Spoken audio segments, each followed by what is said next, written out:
Mesdames, Messieurs, bonsoir et merci de prendre ce rendez-vous de l'actualité sur Eden Télévision. Le Bénin dispose désormais d'une loi qui organise la concurrence. Le texte a été adopté ce jeudi à l'Assemblée nationale. Nous en parlerons dans ce journal. Une page magazine dans cette édition, nous irons à la découverte du processus de transformation du bois en sculpture. Et puis, l'aide humanitaire a commencé à arriver dans le sud d'Haïti, près d'une dizaine de jours après le passage de l'ouragan Mathieu.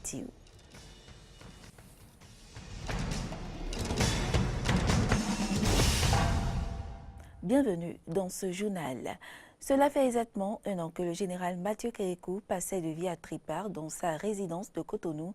L'ancien chef d'État qui a dirigé le Bénin durant la période révolutionnaire et a ensuite contribué à l'avènement du renouveau démocratique est décédé le 14 octobre 2015. Retour sur le portrait de l'homme avec Konaï Haïssé. Mathieu Kérékou est né en 1933 à Kouafa, dans le nord-ouest du Bénin. Il rejoint l'école des enfants de troupe à l'âge de 14 ans. Sa formation militaire le conduit au Mali, au Sénégal puis en France. En 1960, lors de l'indépendance, il est sous-lieutenant et l'année suivante, aide de camp du président Hubert Manga. Il a terminé sa carrière avec le grade de général. En 1972, avec d'autres officiers, Kérékou participe à un poste qui le porte à la présidence de son pays. Mathieu Kérékou prend alors le pouvoir et gouverne le pays du 26 octobre 1972 au 1er mars 1990. Il a été battu au cours de la présidentielle de 1991 par le président Nicéphore Dieudonné Soglo. Il revient 5 ans après au pouvoir suite à des élections démocratiques en avril 1996 et est réélu en 2001 pour un second mandat de 5 ans. L'homme que le Bénin tout entier pleure aujourd'hui, Mathieu Kérékou, de son vrai nom Cha Kérékou, est d'ethnie Somba du nord Bénin, plus précisément du département de l'Atakoura. Tia dans sa langue maternelle signifie caméléon, d'où son surnom caméléon et la phrase qu'il aime bien prononcer, la branche ne se casse pas dans la main du caméléon. Mathieu Kérékou a écrit une bonne partie de l'histoire politique du Bénin et a joué un grand rôle dans l'avènement du renouveau démocratique. De nombreux hommages ont été alors rendus à l'illustre disparu, dont une cérémonie religieuse dite au Stade de l'Amitié de Cotonou. Stade de l'Amitié qui, depuis, sur décision du président Thomas Boniaï, a été rebaptisé Stade Mathieu Kérékou en souvenir de l'illustre disparu. Au Palais des gouverneurs à Porte-Nouveau, les députés ont examiné et adopté le projet de loi portant organisation de la concurrence en République du Bénin. Un texte de loi défendu au Parlement par le gouvernement représenté par le ministre en charge du commerce. Amen Didier Humpenoudi et Romaric Devauchy. Portant organisation de la concurrence vient donc d'être adopté au Parlement béninois par les députés qui ont passé en revue tous les contours de cette loi qui a fait l'objet d'un examen en commission des finances et échanges de l'Assemblée nationale avant d'être appelé en plénière. Ce texte de loi sur la concurrence a pour objet de préserver et d'organiser la concurrence et de protéger le consommateur. La loi ainsi votée à l'Assemblée nationale par les députés béninois vise aussi à assurer aux consommateurs des prix compétitifs et une liberté dans le choix des produits. Après l'exposé de la Commission des finances, les députés ont fait part de leurs préoccupations. Lorsque dans un pays, la concurrence n'est pas régie par une loi, très souvent on constate le diktat des sociétés. Et aujourd'hui, dans le domaine des GSM, sans citer le nom de qui que ce soit, je crois que la mise sur pied d'une structure de contrôle n'a pas véritablement réglé les choses. Donc, je voudrais sincèrement nous féliciter pour l'avènement de cette loi. Ce projet de loi va dans la bonne direction naturellement, mais il comporte des améliorations importantes du cadre législatif actuel. Mais il met aussi en place un cadre qui n'est peut-être pas en phase avec le niveau qu'on connaît au marché béninois. Il va falloir que des mécanismes nouveaux soient mis en place pour agir contre certaines pratiques qui ont cours en République du Bénin et qui ont rapport à la collusion, aux abus de position dominante et les aides d'État anticoncurrentielles. Dans mon pays, le consommateur est le plus lésé. On se demande si vraiment il y a une association qui défend le droit de ces personnes-là, enfin des consommateurs que nous sommes ou pas. Ça, monsieur le ministre, quel moyen, quel appui vous faites à l'endroit de ces gens-là pour leur permettre d'être beaucoup plus efficaces. Le ministre du Commerce, Lazare Serhuito, dans sa réponse aux préoccupations des honorables députés, justifie la libre concurrence et donc la libre circulation des biens. On peut tirer aussi bien avantage de la libre circulation des biens que de la protection. Mais en termes comparatifs, les pays qui sont développés ont été les pays qui ont créé les cadres pour la libre circulation des biens. Parce que les 10 millions de Béninois que nous sommes, nous n'avons aucun moyen de nous protéger véritablement.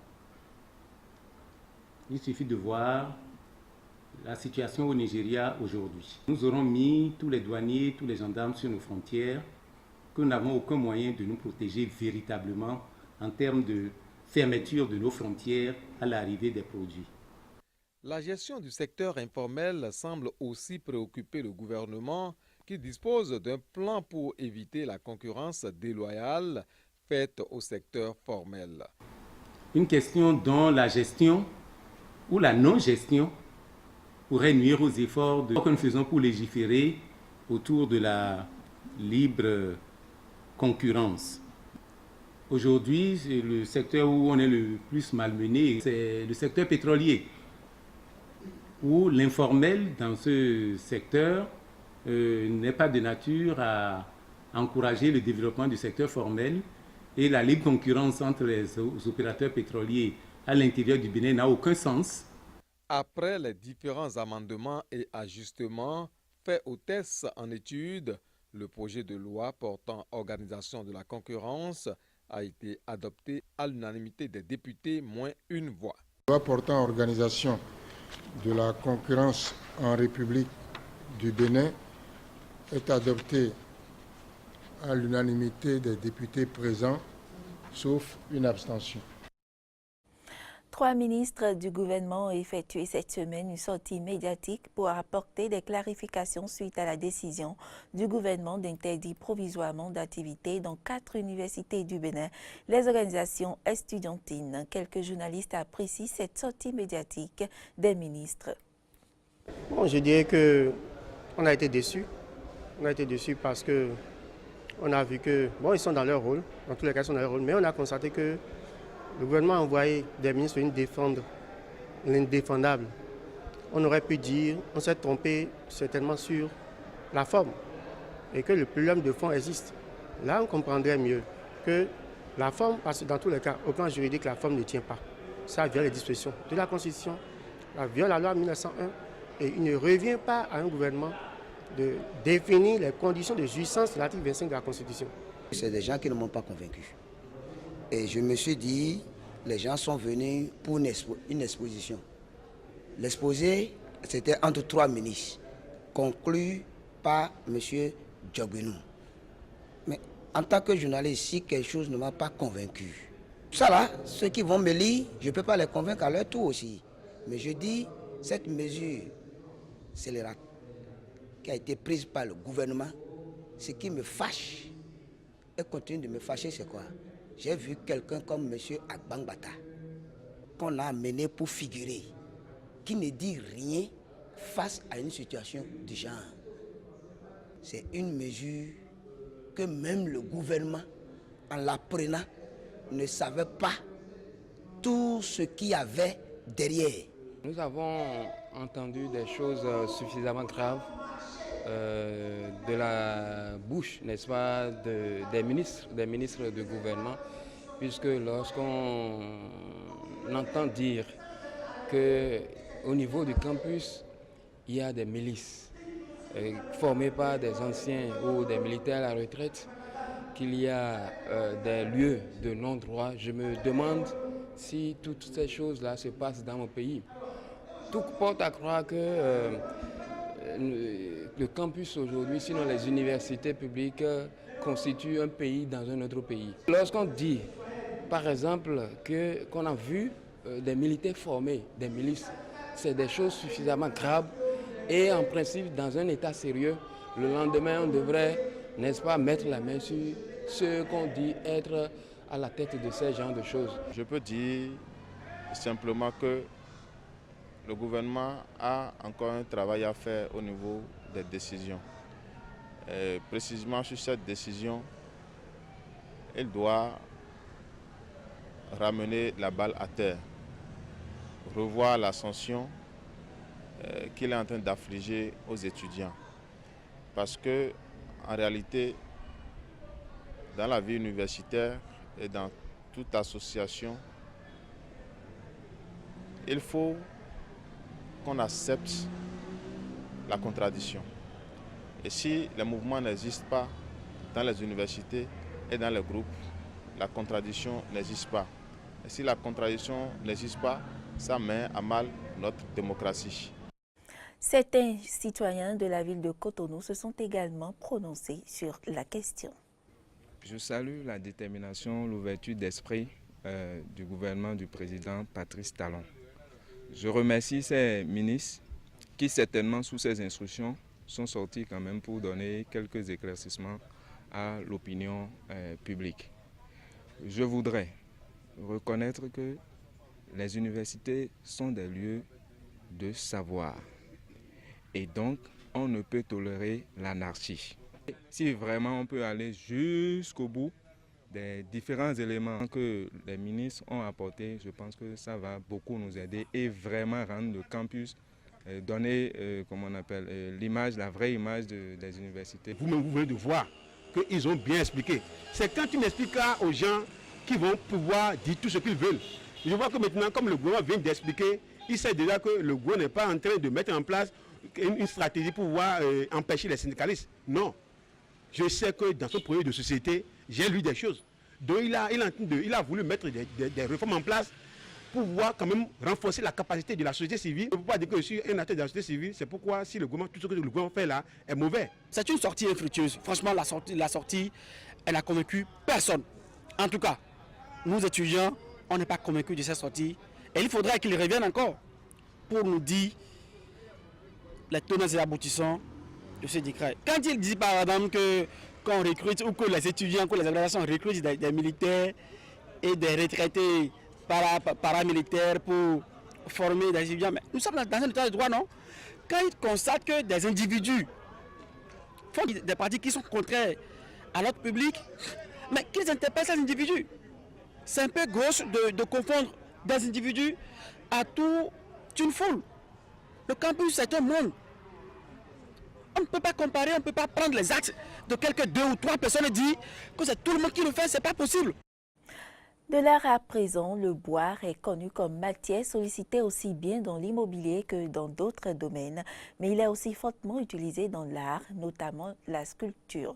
Quel est le processus de transformation du matériau à l'objet d'art attractif? Notre équipe a fait une descente dans l'atelier de l'artiste sculpteur Kofi Gaou. Suivez ce magazine réalisé à cette fin par Helmut comme l'envie. Ébène, acacia, teck. Des essences végétales diverses pour un destin ici commun.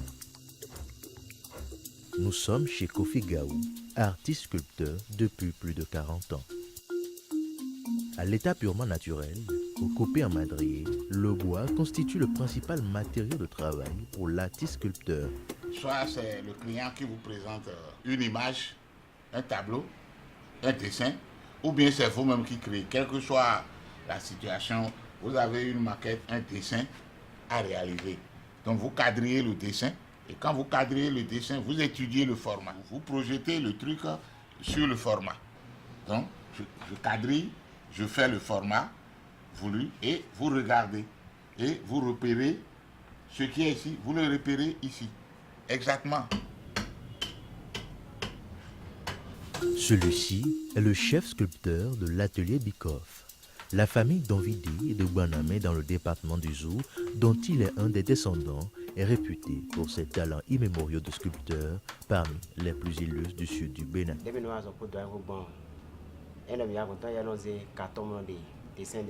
Le douanier fait d'abord le dessin de l'œuvre, puis il découpe le gabarit. Nous apportons le bois à la machine et sur la base du gabarit, nous le découpons en respectant les mesures. Ensuite, à l'atelier et à l'aide de la hache, du ciseau et d'autres outils appelés gouche-V, bouche plate et VU. Nous taillons le bois scié et le modelant jusqu'à lui donner la forme en projet. Le doyen Kofi procède ensuite à d'éventuelles corrections. L'œuvre est finalisée, prêt pour la galerie. Et voilà le résultat. Sur commande ou par initiative personnelle, Kofi Gaou travaille suivant son inspiration. De l'atelier à la galerie, le traitement et la création d'une œuvre s'étendent sur plusieurs jours, voire plusieurs semaines. C'est mon œuvre préférée. Son nom, c'est No Die. No Die, ne pas mourir. Et même si je meurs aujourd'hui, on va peut-être m'enterrer, je dis bien peut-être.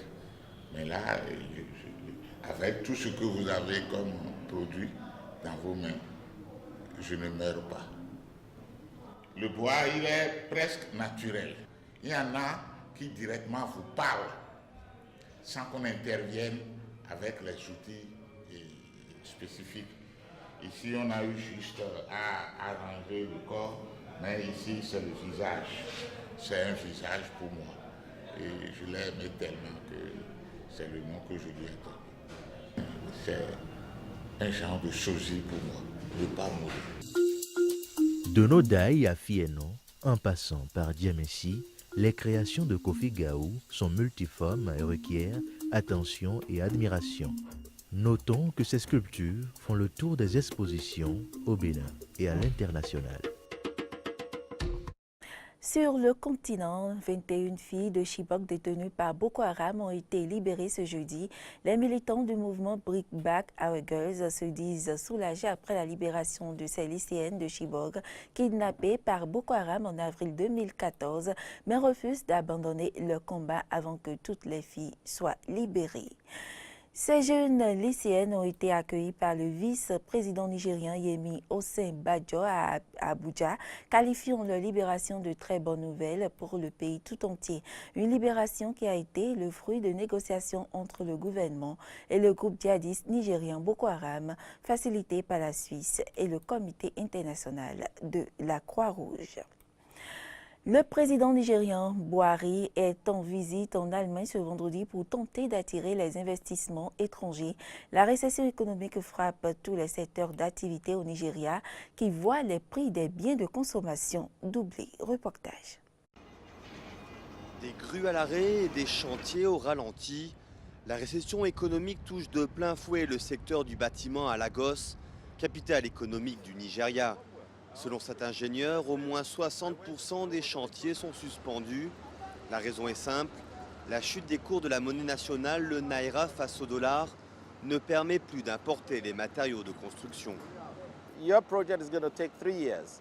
And in 9 months in the 3 years. Votre projet va prendre 3 ans.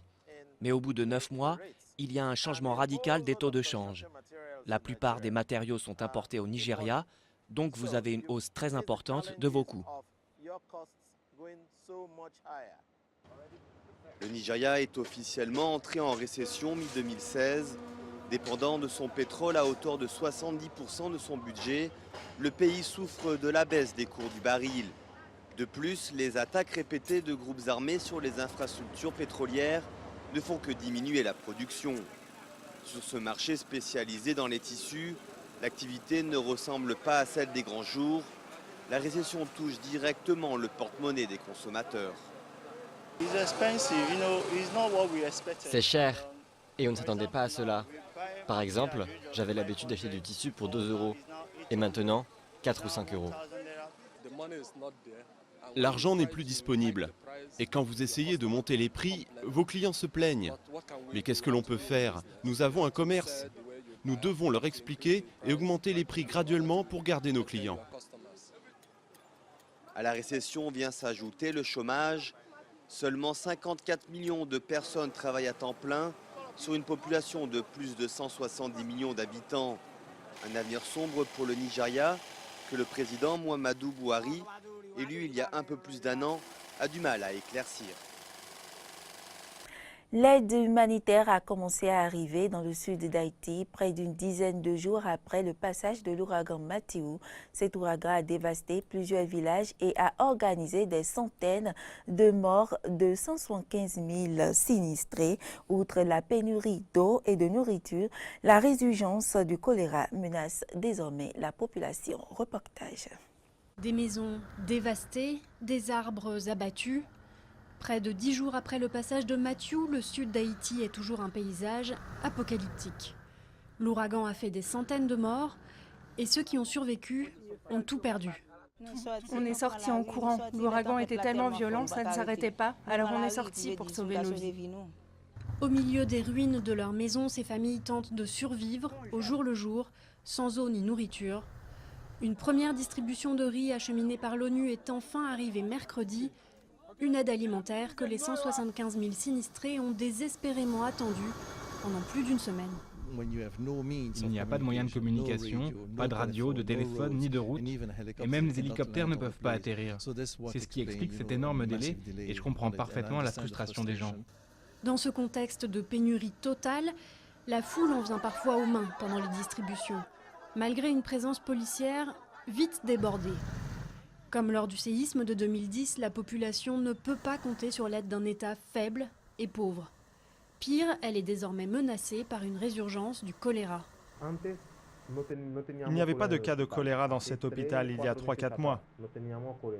Mais depuis l'ouragan, on recommence à voir cette pathologie. Pour contrer cette menace, l'Organisation mondiale de la santé doit envoyer 1 million de doses de vaccins. L'urgence est maintenant d'empêcher une épidémie qui pourrait venir grossir le nombre de victimes de l'ouragan. Le roi Bhumibol de Thaïlande n'est plus. Le souverain était vénéré comme demi-dieu par nombre de ses sujets. Il était monté sur le trône en 1950, ce qui en faisait le monarque contemporain au règne le plus long au monde. Sa disparition laisse un grand vide dans un pays où a été organisé depuis des décennies autour de lui un intense culte de la personnalité.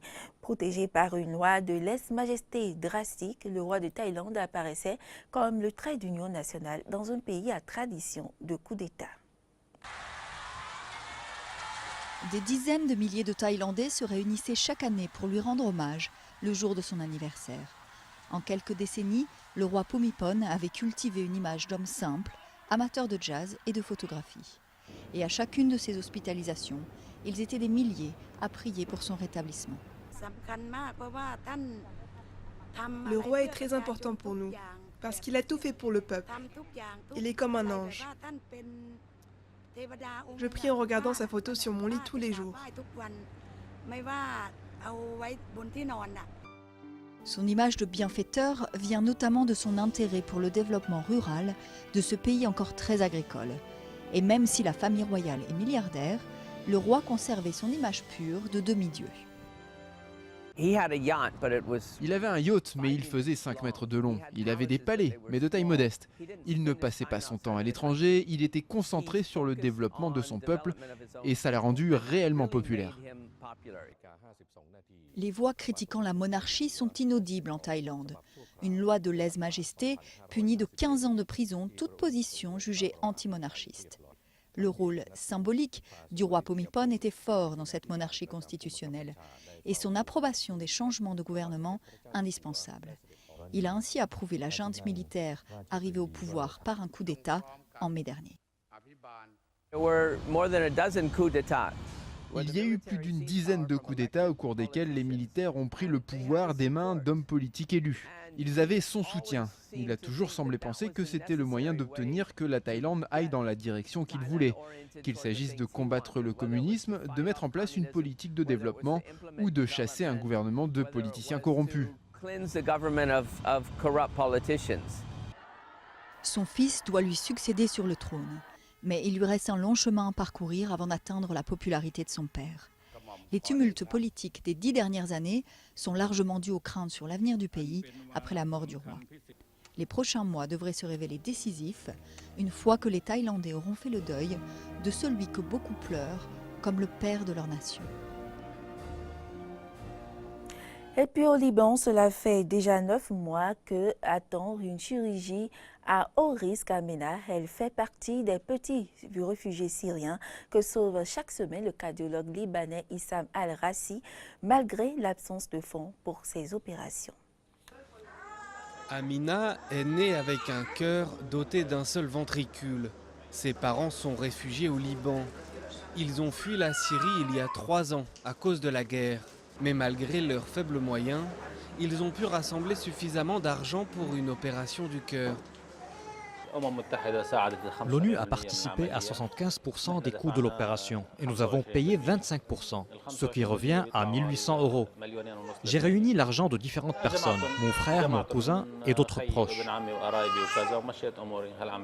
L'hôpital Hamoud où Amina est traitée propose des réductions pour les réfugiés. Mais beaucoup n'ont malgré tout pas les moyens. Issam Al-Rassi est l'un des plus éminents chirurgiens de cardiologie pédiatrique au Liban. Il consacre une journée par semaine à traiter des réfugiés syriens ou palestiniens, renonçant souvent à se faire payer. J'ai perdu des bébés parce que le père était en train de chercher de l'aide financière. Ma secrétaire les appelle et elle leur dit que leur bébé a perdu la vie. Aujourd'hui, Issam opère le cœur d'Amina dans l'espoir de lui sauver la vie. Près d'1 million de Syriens ont trouvé refuge au Liban depuis le début du conflit, mettant au défi les ressources limitées de ce petit pays. L'ONU avait besoin de 121 millions d'euros pour financer des soins hospitaliers pour les réfugiés, mais n'a reçu que 30% de cette somme en promesse de dons. Chaque jour, nous avons 200 réfugiés admis à l'hôpital et je pourrais raconter toutes les histoires tragiques auxquelles nous faisons face. Personne ne veut être dans cette situation de rationner les soins de santé. Nous ne devrions pas. Plus de 300 000 personnes sont mortes en Syrie depuis 5 ans et la moitié des Syriens ont quitté leur foyer. Beaucoup d'entre eux au Liban luttent pour trouver simplement de quoi manger, sans imaginer pouvoir financer des opérations chirurgicales hors de prix. Mesdames, Messieurs, c'est tout pour cette édition. Merci pour l'attention et à demain.